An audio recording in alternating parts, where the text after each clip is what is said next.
Let's take a look at a question to start off our discussion about liver diseases. An adult is to have a liver scan. Which explanation is most appropriate for the nurse to give the client? 1. You will be given a radio-opaque substance to swallow before x-rays are taken. 2. You will be given a laxative the night before the x-rays are taken. 3. You will be given a radioisotope which will be picked up by the liver and can be measured by a scanner. Or 4. An iodine dye will be injected into your vein and will outline your liver. Now the correct answer is number 3.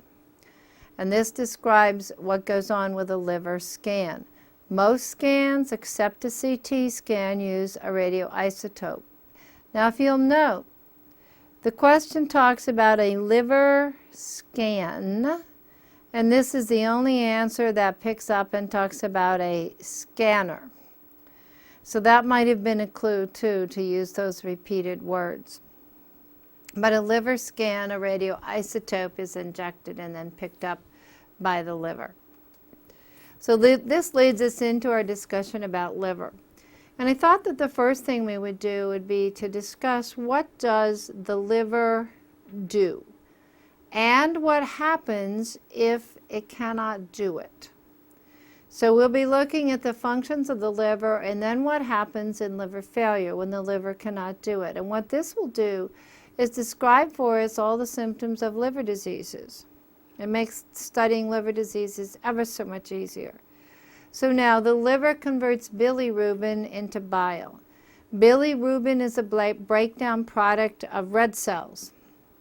And the liver is like the original recycling plant.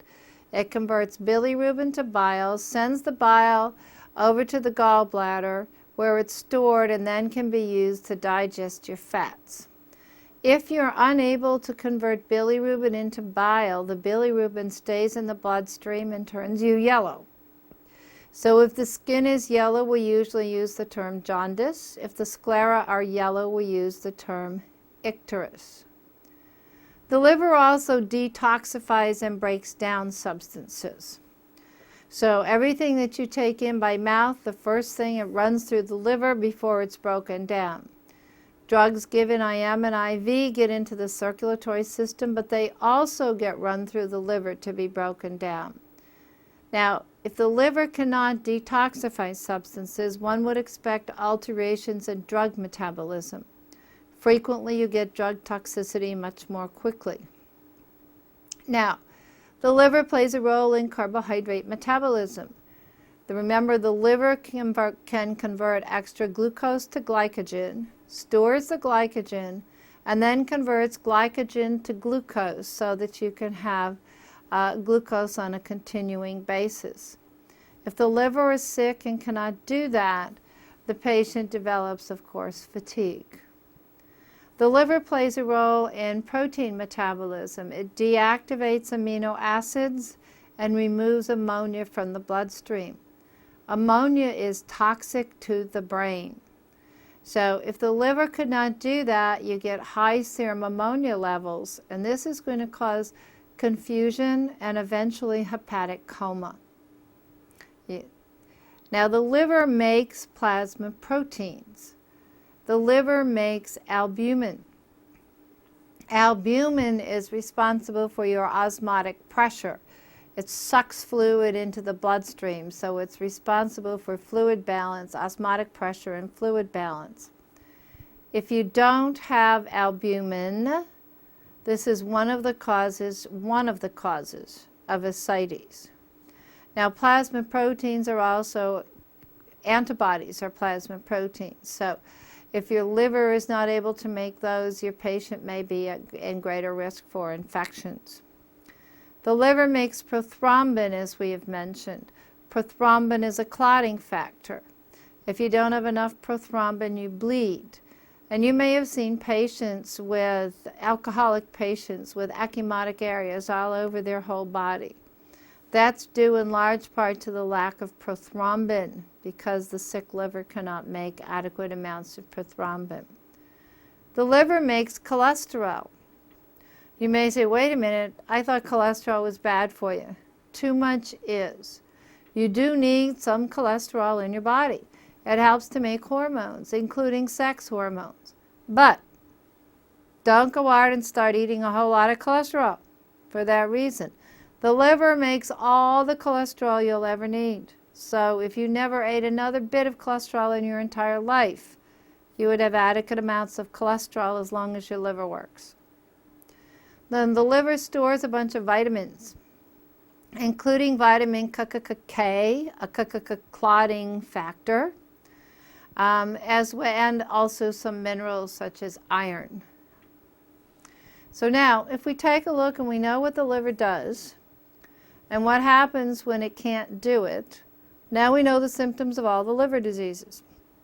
What we're going to do is we look at the liver diseases as to pull out and talk about certain things relevant to particular diseases.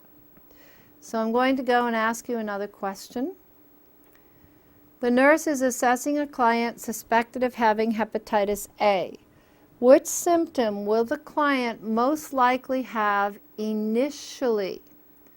Icterus, jaundice, pruritus, or nausea? Now this is a little bit of a tricky question. Many of you are thinking, oh yes, jaundice, but that's not the answer. Take a look. Icterus and jaundice are the same thing. Icterus is yellow sclera, jaundice is yellow skin. It really depends upon the patient and the color of their skin, which is going to come first. Those answers are too much alike. It's neither one of those. Now what causes itching? Pruritus is itching. What causes itching? Jaundice. So how could itching be initial? So the correct answer is nausea, choice number 4. Now hopefully you knew it. Hopefully you knew that hepatitis A starts with a gastroenteritis type illness and starts frequently with nausea and vomiting. Jaundice doesn't occur initially. They start with the nausea and vomiting. But if you forgot that little piece of information, you could use that backup system that we just went through and get your answer. Do you really think the computer knows whether you knew it or whether you used the backup system? No. Just get the answer right, please. All right, now I want us to talk about the differences between the different kinds of hepatitis. Hepatitis A is transmitted via the fecal-oral route.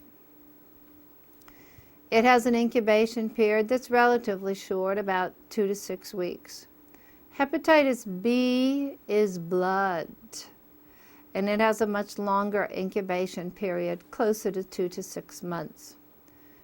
Now let's talk about A for a moment.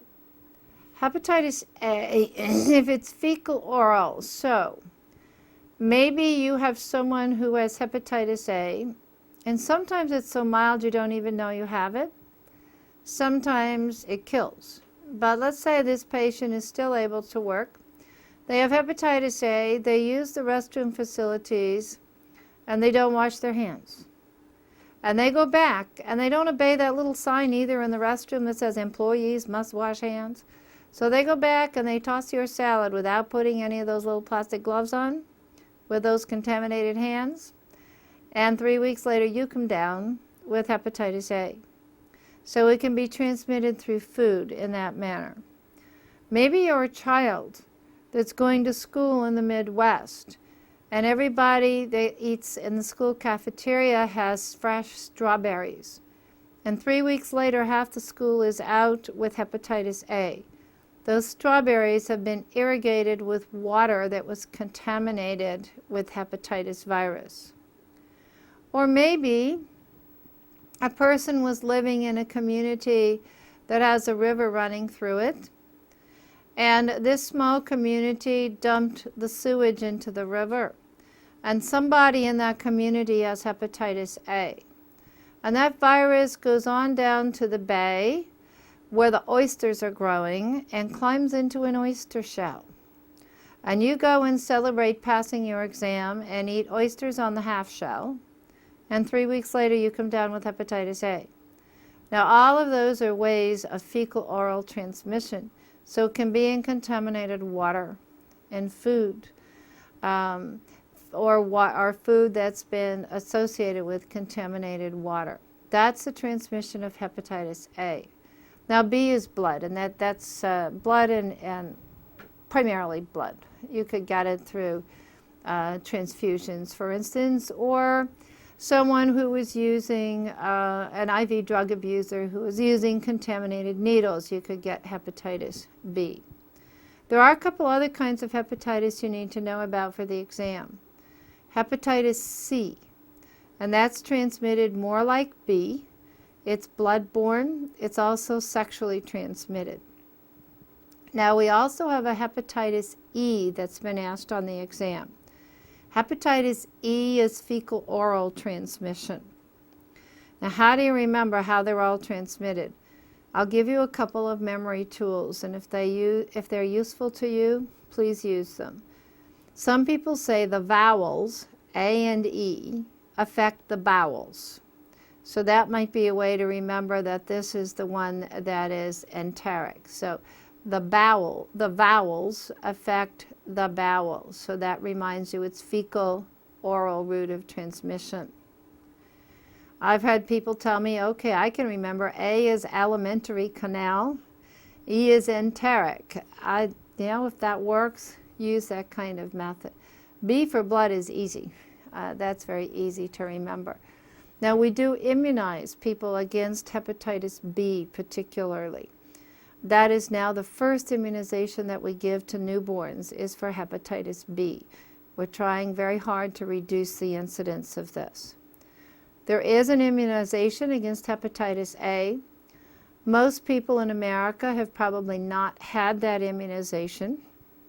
People who travel a lot should have had it, and it's 2 shots 6 months apart. But it's not a part of our routine immunizations as the immunization against hepatitis B is. A question. The nurse is caring for an adult who has hepatitis. The client has dark-colored urine. The nurse knows the best explanation for this is which of the following. The client is bleeding from the kidneys. The liver is not breaking down bilirubin and it's being excreted via the kidneys.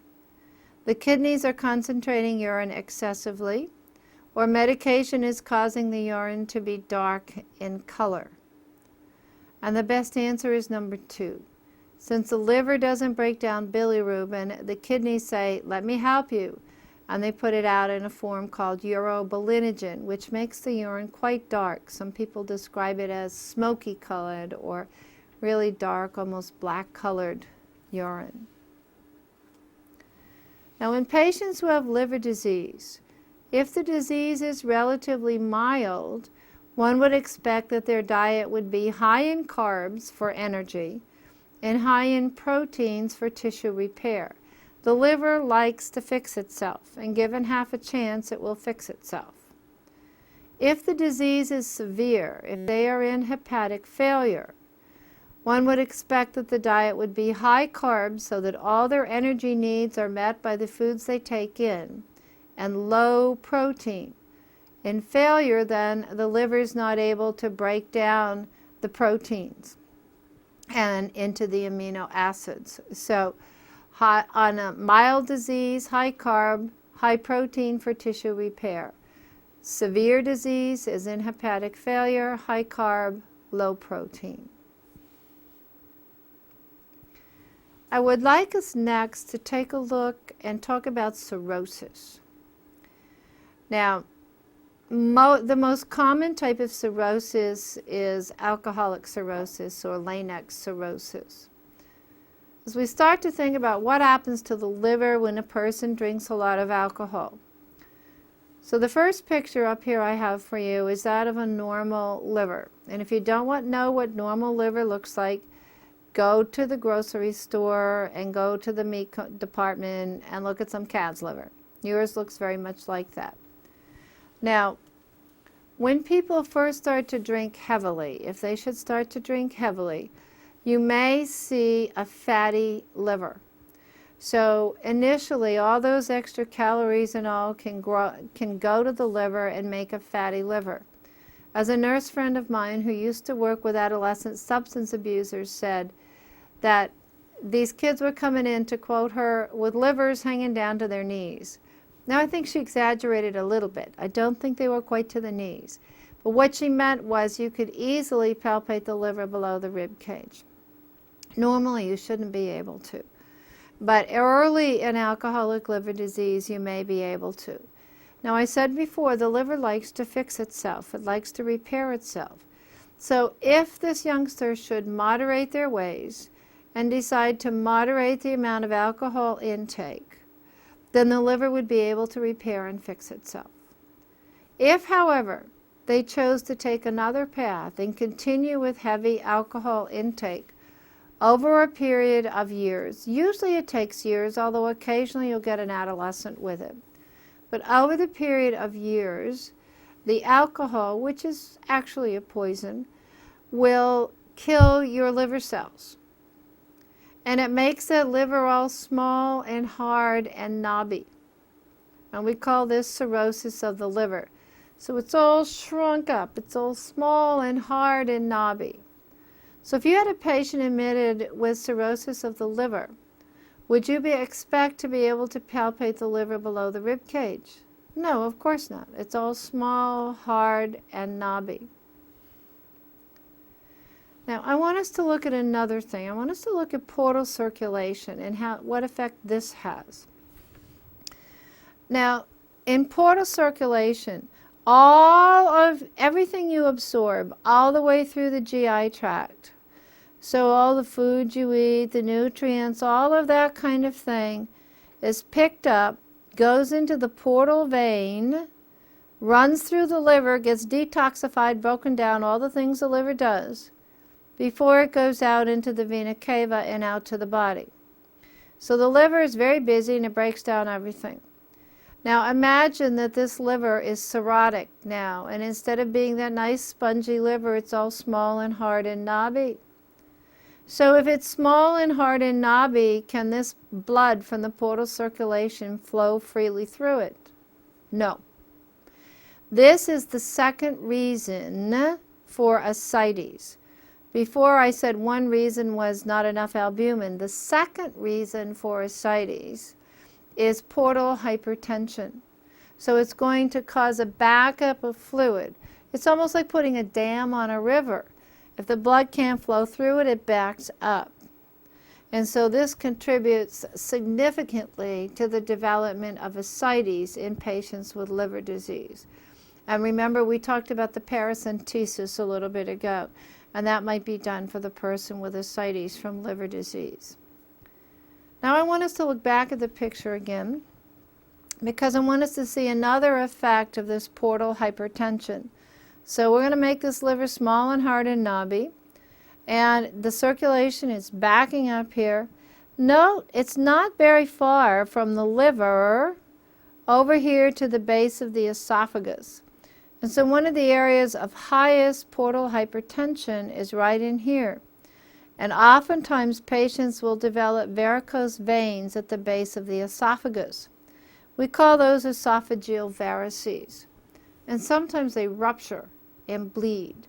This is a serious complication from cirrhosis and alcoholic liver disease. Now, when those varices rupture and bleed, this is a serious problem.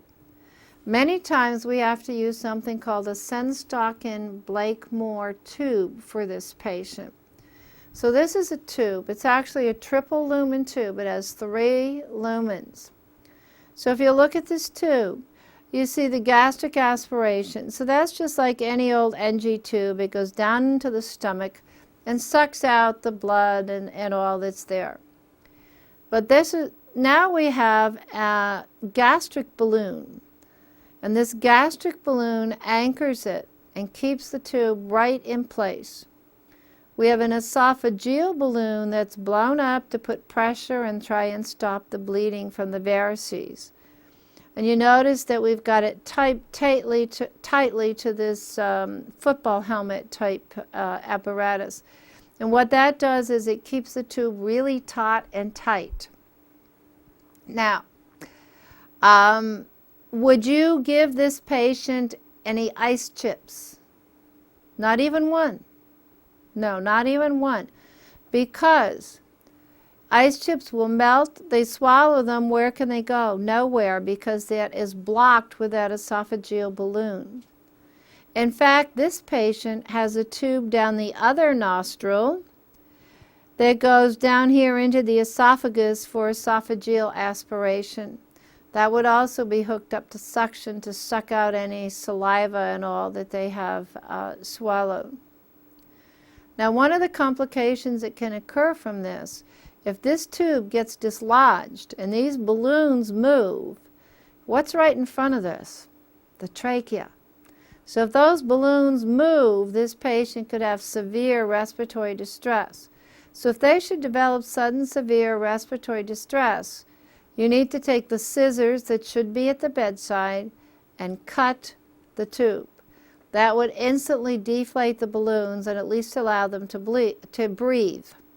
They might start to bleed, but a breathing, bleeding patient is better than a non-breathing, non-bleeding patient. This is a Sense-Dock-in-Blakemore tube, and it's not a very pleasant tube to have in place. One patient told me, he said, you know what cured me of drinking? That Sense-Dock-in-Blakemore tube. And this patient had been done quite well, had been 15 or 17 years without drinking. Now there in fact is a tube that has 4 lumens, that has them all in one big tube. That's called a Minnesota tube. It accomplishes the same thing. Now patients with bleeding esophageal varices are quite sick. I want you to think about this patient. Have you ever smelled the breath, for instance, of an upper GI bleed? Yeah, it's pretty foul breath. So this patient has that because they're an upper GI bleed. They may be in shock because of their hemorrhage. They have tarry stools coming out the other end of their GI tract, because remember that blood in contact with acid turns black and it will be passed out the other end, so they'll have black tarry stools. Top this all off with the fact that the patient may well be in the middle of DTs, withdrawal from alcohol, and you have a very, very sick patient. Now I want us to think about another kind of problem. We're going to move on and talk about gallbladder issues. And if we take a look at this picture, here of course is your liver. The gallbladder is tucked right up under the liver. This is a nice cutaway view of the gallbladder, but it's tucked right up under the liver.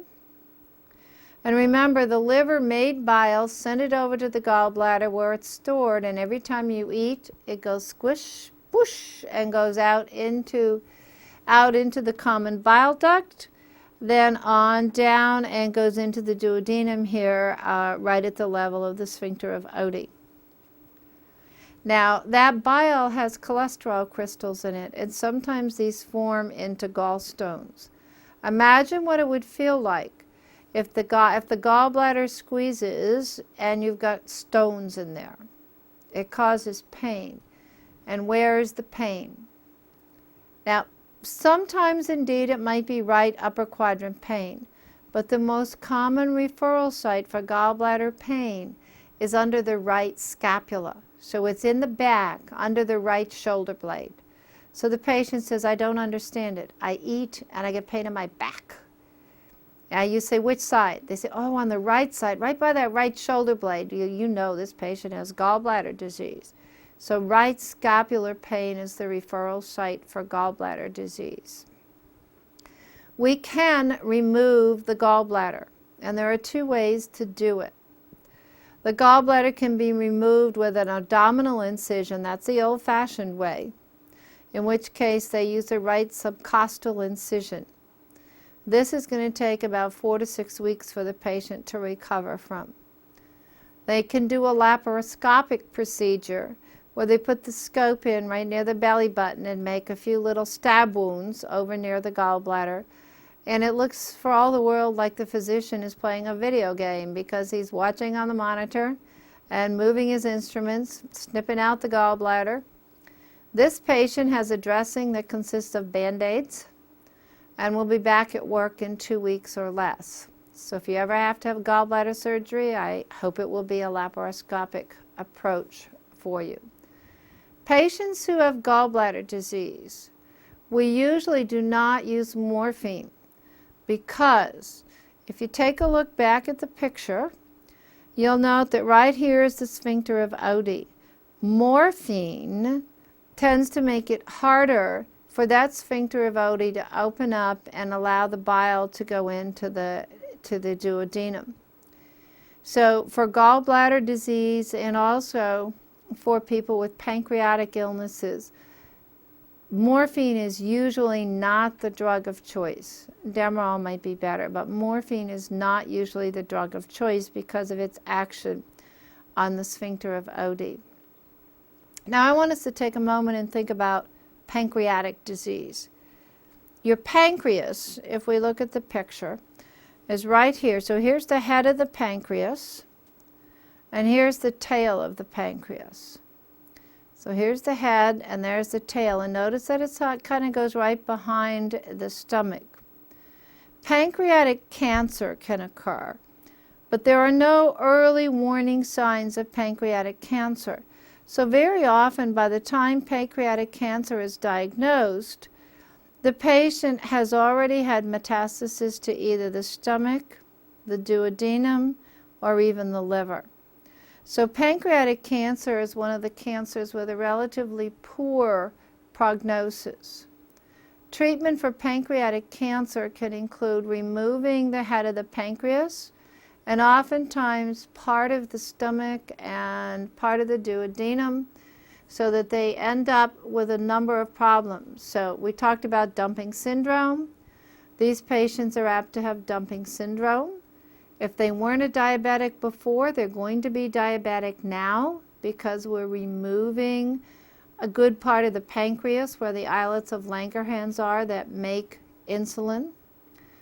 They don't have the pancreatic enzymes to digest their food, so they're going to have to take pancreatic enzymes for the rest of their life, however long that might be. So pancreatic, that procedure that we talked about is actually called the Whipple procedure, and it's a pretty serious procedure.